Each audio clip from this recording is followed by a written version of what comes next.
welcome to the Crazy Town Podcast. I'm Jonas. And I'm TNT9. I'm Mike the Explosive One. Let's crack into another one. TNT, Yo. did you see that Facebook, Meta, sorry, Facebook doesn't exist anymore.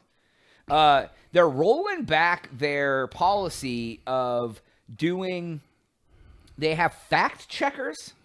Yes. That like if they deem a story is fake, yeah. It gets pulled down, right? It gets pulled off of the thing. Yes. And it's been a controversial thing anyways, because it's like a small group of people who are monitoring all these posts, right? Yes. So what they're doing, and I don't know because I don't use Facebook, but either way, is they're rolling out like a community notes sort of thing. Yes. And what that is something that Twitter, like not even Twitter, X, like once Elon Musk took it over, started doing. Yes. So that constantly community notes on Elon Musk's own posts. It's just hilarious. Exactly. Which is hilarious. But basically what that is just like the community reports stuff that is not, and like there's enough people doing it that like the bad eggs float to the top, right? Like yes.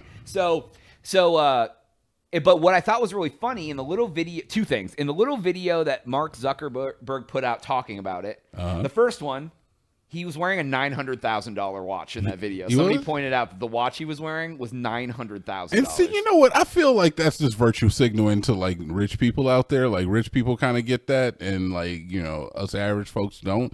But yeah, I mean, you know, yeah, and it's crazy that he just picked that watch out that morning. He was like, "Oh, I really like this watch. I don't remember how much I paid. He knew what he was doing. I don't know how much I paid for it. You think I don't know. Yeah, you know, it wasn't $100. How many $900,000 watches do you think he has? He's really rich, probably a lot. Exactly. That's insane. He didn't even realize it was a $900,000 watch. The fact, watch. Okay, man. I'm going to tell you something, and I believe this in my heart right now, but I might be wrong if I was a billionaire. If I was a billionaire, even if I was a billionaire, I don't think I would buy a $900,000 watch. You're not going to buy a Rolex if you're a billionaire. It's different. It ain't a Rolex, man. It's not. That's not a Rolex. Why would I wear $1 million on my wrist?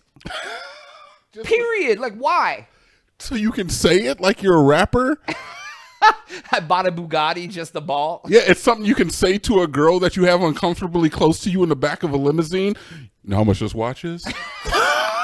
I'm going to turn into that guy just because I got money? I don't know. You probably. Me, not. I don't know. Maybe. Yeah. But no, like, okay. Either way. That's the first piece, whatever. Like, the second piece is, like, I couldn't believe in the video, he literally said, X did it better than us, so we're going to do this instead.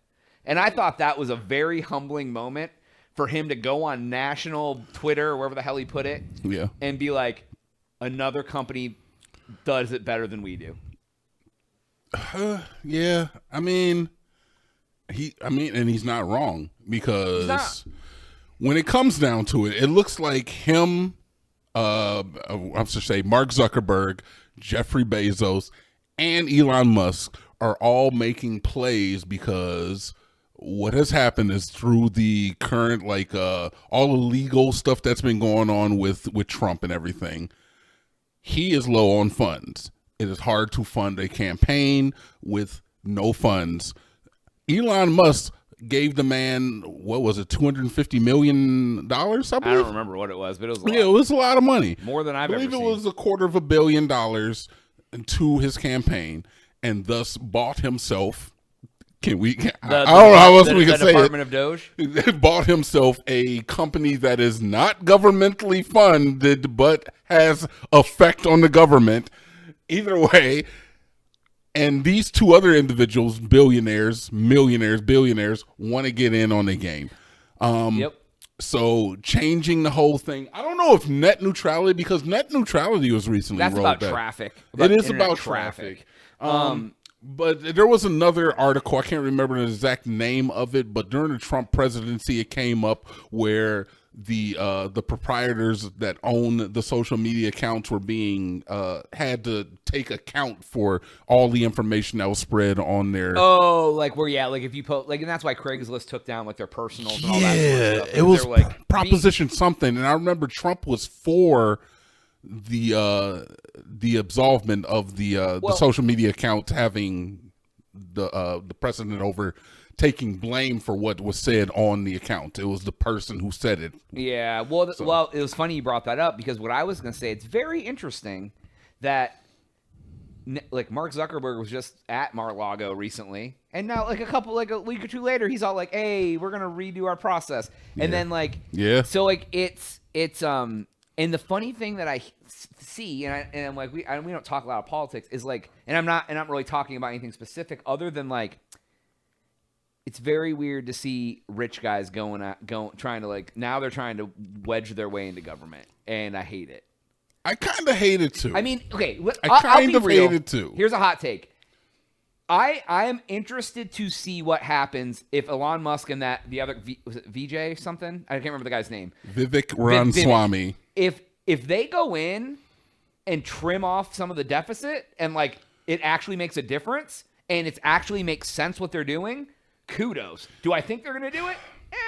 I don't know. It does, but I will have to say is that when Congress is trying to pass certain bills, when there are certain people in Congress who hold position, and just because you're the proprietor of a social media conglomerate does not mean that you should be able to, on your social media account, be able to say stuff that has influence on these people. Elon Musk is going all but so far saying, in context, basically, anybody who upholds this bill, I would have to fund their opposition in the next election. Right. Well, and he has enough money to do it. That is dangerous rhetoric to be spitting. Yeah, man. well, yeah, and he has the money to do it, and that's the problem. He does. He's actually, I just read an article recently where he's on board to become the richest person in the world. I think he already is, but he's on pace to be the first trillionaire ever. Exactly, and that's insane. Because even to become a billionaire is insane. Yeah, and to become a trillionaire is like uber insane. Exactly. But like but here's the thing about it too is like I hate that he put out about that bill too. But you know what it did? It took a bunch of crap out of that bill that had nothing to do with the bill, which is what our government does. They jam shit in a bill that isn't about the bill. Like, why pass one bill with 10,000 things instead of passing 10 different bills that have like items in it? You're not wrong. So it's like I hate it, but I don't hate it. I hate the fact that we are putting the power into one man's hand, and one man with not the greatest track record of making the best decisions. Now, business-wise, he makes awesome decisions. I mean, risky. I mean, he risked a lot for SpaceX and Tesla. I mean, he could have failed, but I mean, he did it. Hey, look, man, if he gets the price of Doge going up, everything changes. All right, but never mind. Yeah. I'm just talking shit. But look, I do feel it's like not one man should have that much power and or influence, just pull or influence, or whatever. Especially if you're not an elected government. I don't know if he has our best interest, and when I say our, I mean all of America. I don't know if he has all of America's best interest in his highest regard. Well, I feel like people who run for political positions, they have to kind of prove themselves to have America's interest in their highest regard, and that's usually what they run on. That's what they kind of subscribe to. But somebody who is purely just a businessman, I don't see that coming from. The other piece of that too, like he talks about like, there's a lot of extra fluff in the government, and like people don't come to work. Like people, like they have tons of extra days off. They don't get paid. People get paid to do literally nothing. Yeah, and I'm all for it. Like that makes sense. But when you cut all those jobs, those are American jobs. Oh my God, we didn't even get into the B1H1N1 virus. Yeah, because they essentially are hiring people from out of country. We're talking not even out of state, out of country to come in and do these jobs. I mean, is that not taking our jobs? They took our jobs? Well, I'm not even talking about that. I'm talking about like if granted, there's probably too many people doing the same job. But if they streamline everything and get rid of departments, those are hundreds or thousands of Americans that are losing their government job with good money, and there's not jobs to replace them. What are they gonna do? I'll go work at McDonald's? That's true. That's true. So it's like it's going to cause. It can also, by doing that, you might edge the deficit, but are you going to tank the economy because no one has any goddamn money? Yeah.